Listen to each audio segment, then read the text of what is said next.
Assalamualaikum warahmatullahi wabarakatuh. Perkenalkan, kami dari kelompok 3 mata kuliah kewirausahaan kelas 6E akan mempresentasikan mengenai bisnis model kanvas kami dengan nama Cook It, yang mana merupakan bisnis yang bergerak di bidang jasa layanan catering. Nah, kelompok kami terdiri atas saya sendiri, yaitu Nafiatul Umami, lalu Najmi Rahmatika, Arina Rosyada, Okiana Kumala Sukma, dan Arina. Kami akan menjelaskan mengenai 9 elemen model kanvas ini. Pertama, value proposition.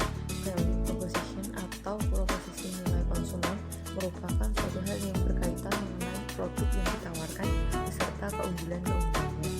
Nah, pada bisnis model kanvas Cook It ini kami lebih pada menyajikan makanan homemade sesuai dengan apa yang diinginkan pelanggan dengan rasa yang enak serta harga yang terjangkau. Selain itu, juga menyediakan jasa layanan pesanan bagi para konsumen yang dirasa membutuhkan, misalnya masih ada hajatan ataupun hal lainnya, tapi mereka masih sibuk bekerja, mengurus anak ataupun hal-hal lainnya. Nah, itu bisa memanfaatkan jasa dari kami. Selain itu, juga untuk efisiensi di waktu, tempat ataupun Key partner sendiri berfungsi untuk mengorganisasi alur suatu barang atau layanan yang mendukung berjalannya operasional usaha.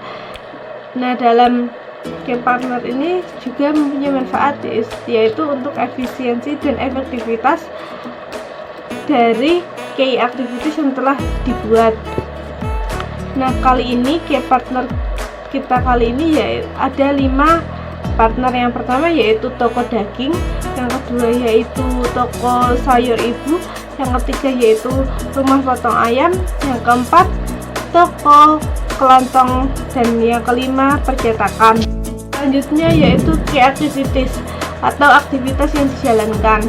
Aktivitas yang berhubungan dengan produktivitas bisnis yang berkaitan dengan sebuah produk, di mana kegiatan utamanya untuk menghasilkan suatu proposisi nilai. Key activities yang kami ambil yaitu untuk yang pertama menyiapkan dan meracik bahan makanan, yang kedua yaitu memasak, yang ketiga plating makanan di box, dan yang keempat yaitu pengemasan, yang kelima setelah dikemas yaitu kita melakukan pengiriman. Yaitu ada customer relationship, yaitu usaha kita dalam mempertahankan pelanggan dan juga menarik pelanggan baru. Di antara usaha yang kita lakukan itu ada pelayanan pemesanan, di mana kita memiliki seorang admin yang bertugas untuk melayani customer yang memesan di Cook ID. Kemudian kita juga ada layanan konsultasi menu, di mana pelanggan bisa berkonsultasi menu yang diinginkan oleh mereka. Kemudian kita memiliki cita rasa yang khas dan juga higienitas yang terjamin. Selain itu, kita juga ramah kantong alias murah. Kemudian yang terakhir, kita memiliki promosi atau kita punya akun promosi untuk menarik pelanggan dan mengupdate menu-menu terbaru kita.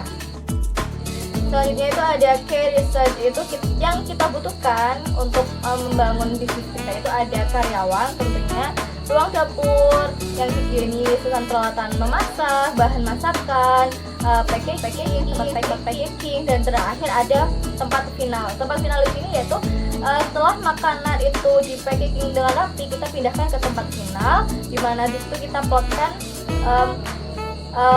untuk yang pesanan A dan pesanan B, kita plotkan masing-masing agar memudahkan untuk saya akan menjelaskan mengenai channel. Channel itu sendiri yaitu bagaimana cara kita untuk mempromosikan produk yang kita miliki melalui media apa saja supaya produk yang kita miliki itu dapat dikenal oleh orang banyak. Yang pertama yaitu melalui media sosial berupa WhatsApp, Instagram, TikTok maupun Facebook. Yang kedua yaitu melalui media online berupa GoFood atau GrabFood. Yang ketiga melalui pamflet, spanduk ataupun selebaran. Hal tersebut dapat kita lakukan untuk meningkatkan penjualan kita juga agar produk kita itu dikenal oleh orang banyak. Yang berikutnya kita akan membahas mengenai customer segment, yaitu target konsumen itu siapa, atau kita menyesuaikan produk kita itu ditujukan untuk konsumen yang seperti apa. Contohnya yaitu kita kan ada dalam produk atau catering ya, terus customer yang menjadi target kita yaitu pekerja itu yang dia itu tidak sempat untuk memasak, contohnya wanita karir atau ibu muda yang baru mempunyai anak. Yang berikutnya yaitu target kita misal customer yang tidak suka ribet atau dia memilih untuk membeli daripada untuk memasak. Yang berikutnya masyarakat yang bisa untuk diajak bermitra bersama, misalnya kita bekerja sama pada sebuah acara seperti pernikahan, hitan, tunangan, akikah, atau pengajian. Hal tersebut bisa kita lakukan dengan kita bekerja sama, seperti menyiapkan makanan yang sudah dipesan, seperti itu. Merupakan pengeluaran atau modal yang terpenting dalam sumber daya utama yang paling besar dikeluarkan untuk melakukan aktivitas bisnis ini. Pengeluaran yang paling besar dikeluarkan yang pertama yaitu karyawan, karena untuk menggaji karyawan. Yang kedua itu pemasaran dan promosi untuk seperti spanduk, pamflet, dan selebaran. Yang ketiga ada operasional kantor seperti biaya listrik, internet, ongkos pengiriman itu seperti bensin, lalu bahan memasak, gas, dan lain-lainnya. Lalu ada yang untuk membeli beras juga.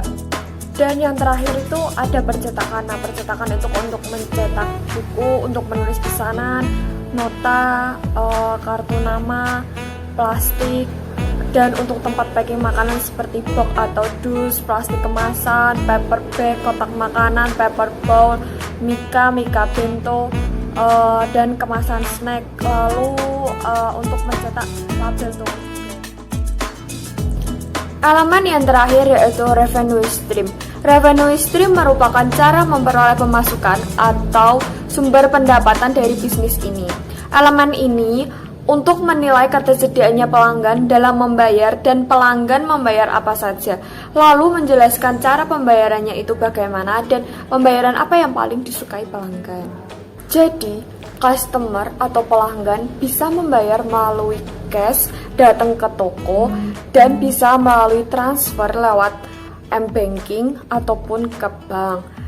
Namun sebelum membayar total sepenuhnya itu, customer atau pelanggan diharapkan membayar DP sebesar 20%. Lalu setelah semua pemesanannya sudah jadi, customer atau pelanggan diharapkan membayar kekurangannya tersebut. Bisa melalui cash ataupun transfer juga. Nah, customer atau pelanggan tersebut tuh membayar sesuai pesanannya. Dalam revenue stream itu ada penjualan langsung kepada konsumen. Jadi kita melayani langsung ke konsumen. Jadi konsumen atau pelanggan atau customer itu datang ke toko. Lalu revenue stream yang selanjutnya supply dan